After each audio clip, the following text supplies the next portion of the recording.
Allahümme salli ala Muhammed ve ali Muhammed. Euzu billahi mineşşeytanirracim. Bismillahirrahmanirrahim. Kâlellâhul hakîm fi kitâbihil kerîm.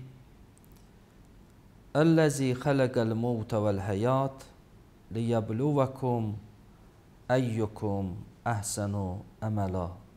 Sadakallahul aliyyul azim. Allahın salamı və salavatı olsun onun göndərdiyi peyğəmbərlərin sonuncusuna və o peyğəmbərin pak olan əhl-i beytinə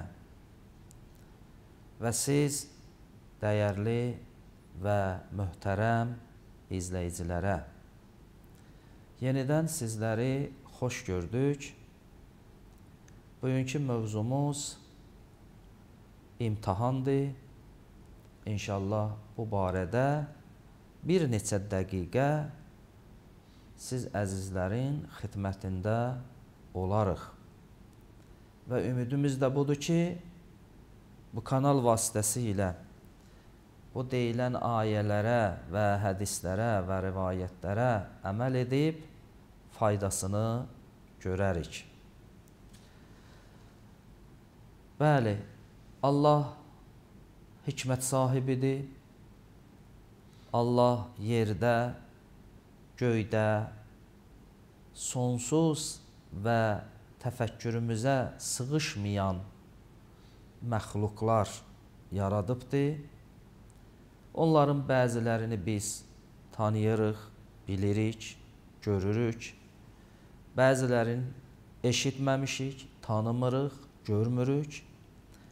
Amma Allah elə bir qüdrətin sahibidir ki, onları xəlq eləyib və onlara nizam verib və onlar hamısı Allahın verdiyi o nizamla hərəkət edirlər. Və yeryüzündə də Allah insanı xəlq eləyib və insanı digər məxluqlardan üstün yaradıbdır. Və üstün yaratdığı üçün də insanla bir alveri var Allahın. Ondan gözəl əməllər istəyir və onun müqabilində mükafatlar verir. Onun üçün insan yaşadığı zaman bəzən imtahan olunur. Bəzən İnsan o imtahanlardan keçir, bəzən o imtahanlardan keçə bilmir. Və tarixdə Allah neçə dənə peyğəmbəri misal vurub insanlar üçün ki, baxın, bunlar mənim peyğəmbərlərimdir, amma onlar da imtahan veriblər bu dünyada. İnsan çalışsa, əlləşsə, gücünü qoysa, imtahandan keçsə, sonra o imtahandan sonra onun ləzzətini, onun bəhrəsini görər. Amma bir insan çalışmasa, təbii ki, imtahanı verə bilməz və imtahandan sonra da əhvalı dəyişər. Necə ki, biz özümüz öz qurduğumuz proqramla belə olmuşuq, beləyik. Əgər dərs oxuyuruqsa, imtahan veririksə, ali məktəbə daxil oluruqsa, müəyyən işlə məşğul oluruqsa, sevincə qərq oluruq, sevincli oluruq, bir ömrü sevinclə yaşayırıq. Amma çalışmırıqsa, dərs oxumuruqsa və imtahan verə bilmirik, təbii ki, qəm və qüssəyə qərq oluruq və bir ömürdə əziyyət çəkirik. Bəndə də, insan da Allahın imtahanından keçib keçməməyi belədir. Əgər Allahın imtahanından keçsə, o insan həm bu dünyada, həm axirətdə sevinclə yaşayır. Əgər imtahan verə bilməsə, təbii ki, həm dünyada, həm axirətdə qəm və qüssəyə qərq olur. İnsan dünyada müxtəlif işlərlə imtihan ola bilər. Aclığla, xəstəliklə, cavan övladını əldən verməklə, malının aradan getməyi ilə, yersiz yerə şərrənib, böhtanlanıb, ittiham olmaqla, qonşusunun pis olmağı ilə və sairə əməllərlə insan dünyada imtihan oluna bilər. Əgər bu imtihanlardan keçdisə, bu insan xoşbəxt olur, bu insan artıq sevincli olur. Əgər bu imtihanlardan keçə bilmədisə, şübhə yoxdur ki, bu insan qəm və qüssəyə qərq olur. Çünki Allahın iradəsi budur. İstəyir bəndəsini imtihan eləsin. İstəyir bilsin ki, bunun bəndəsi bu imtihandan necə keçir? Bu gücü nə qədərdir? Bu öz gücünü qoyurmu bu imtihandan çıxsın? Yoxsa qoymur. Dördüncü İmam Səccad əleyhissalam buyurur, İnnəmə xələqəd dünya və əhləha liyəbluvəhum fiyhə. Allah yalnız dünyanı və dünyanın içindəkilərini xəlq eləyib, niyə? Liyəbluvəhum fiyhə. Onları dünyada imtihan eləsin. İmtihan eləsin ki, görün bu şagirdlər necə imtihan verir. Görün bunlar necə imtihana hazırlaşıblar. O insanlar ki, həlal və hərama diqqət eləmirlər, dünyaların yaşayırlar, onlar imtihansız getdilər. Onların imtihanı daha bu dünyada bitdi. Onlar axirətdə öz mükafatlarını alacaqlar. İndi o mükafat onlara xeyir eləyəcək, ya zərər eləyəcək, o ayrı mövzudur. O başqa bir məqsəddir. Ona görə də Allah bu dünyada insanı imtihan eləyir. Peyğəmbərimizdən hədisdir ki, Həzrət buyurdu, bu dünya əkinəcək yeridir. Burada nə əkdiz, axirətdə onu götürəcəksiniz. Belədir də, insan əgər nə əkirsə həyatda, torpaqda onu da götürür. Əgər noxud səpsən torpağı var, noxud götürəcəksən. Soğan toxumun səpsən, soğan götürəcəksən. Olmaz ki, soğan toxumunu səpəsən, noxud götürəsən.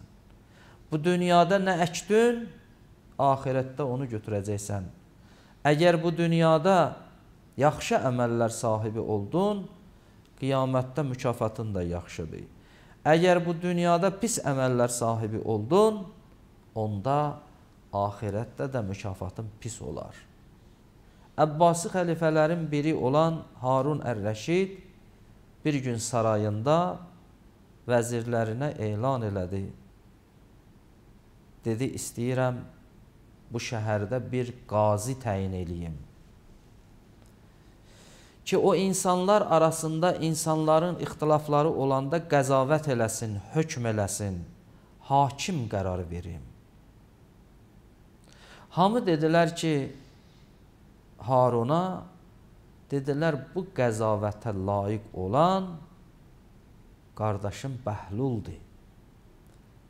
Bəhlul yaxşı qəzavət eləyər. Və nəticədə Harun Bəhlulu çağırdı, dedi, səni bu şəhərə qazi təyin eləmək istəyirəm. Bəhlul dedi ki, mən bu işə ləyaqətim yoxdur, mən bu işi bacarmaram. Harun dedi ki, sarayımda olan bütün vəzirlər hamı səni layiq bilirlər. Amma sən deyirsən ki, mən bu işi bacarmaram və mənim buna ləyaqətim yoxdur. Bəhlul dedi ki, onlar deyirlər, amma mən özümü onlardan daha yaxşı tanıyıram. Onlar mənim haqqımda qıraqdan söz deyə bilərlər, amma mən özümü onlardan daha yaxşı tanıyıram. Harun dedi, Bəhlul, İstəyirəm sən qazi olasan.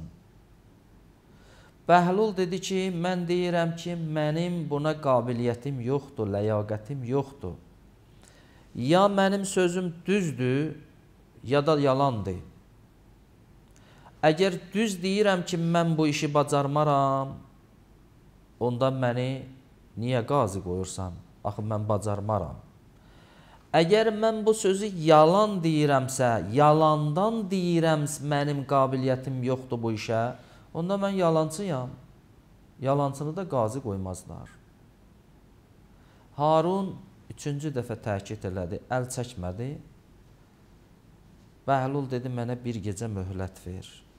Getdi, gecəni fikirləşdi. Mən qazi olacağam.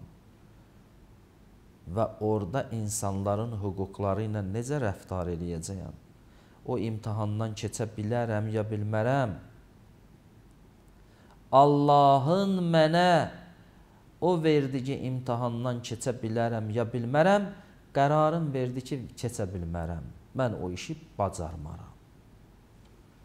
Səhər bir dənə çubuq götürdü. O çubuğu iki ayağının arasına saldı.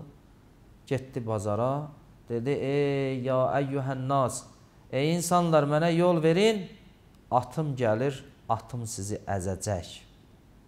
Cəmaat gördülər ki, Bəhlul bir dənə çomağa minibdi və onu at hesablayır.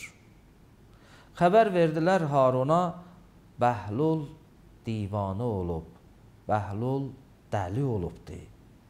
Da ondan qazi çıxmaz. Haruna bu xəbər çatanda Harun buyurdu, xeyr, Bəhlul dəli olmayıbdı.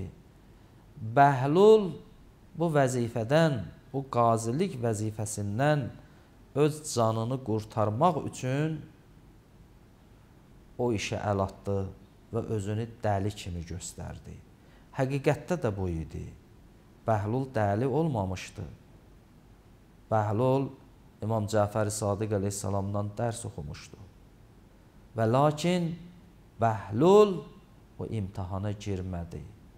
Bəhlul qorxdu ki, bir müsəlmanın, bir insanın haqqını poza bilər və qiyamət günündə onun cəzasının çəkə bilməyəcək.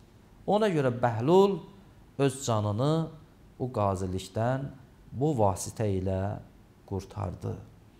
İndi baxın, Bəhlula dəli dedilər, amma bugün əsrlər keçibdi, Bəhlulun sözlərini, Bəhlulun hərəkətlərini nümunə kimi nəql edirlər. İnsanlar onun hərəkəti ilə tərbiyələnirlər. Ona görə də bu dünya bir imtihan yeridir. Qısa bir ömür, imtihan çox. Allahın nəzəri belədir. Allah istəyir ki, qısa bir müddətdə biz imtihan verək və buradan köçüb gedək, əbədi, səadətli, xoşbəxtlik olan bir yerə və orada əbədi qalaq. Bu dünyada o imtihan yerimiz olsun. Allah'a and veririk əzəmətinə, Allah bizi dünyada yaxşı imtihan verən şagirdlərdən qərar versin, bəndələrdən qərar versin. Rəbbinin müqabilində müti itaət eləyən bəndələrdən qərar versin. Əssalamu aleykum və rəhmətullahi və bərəkatuhu.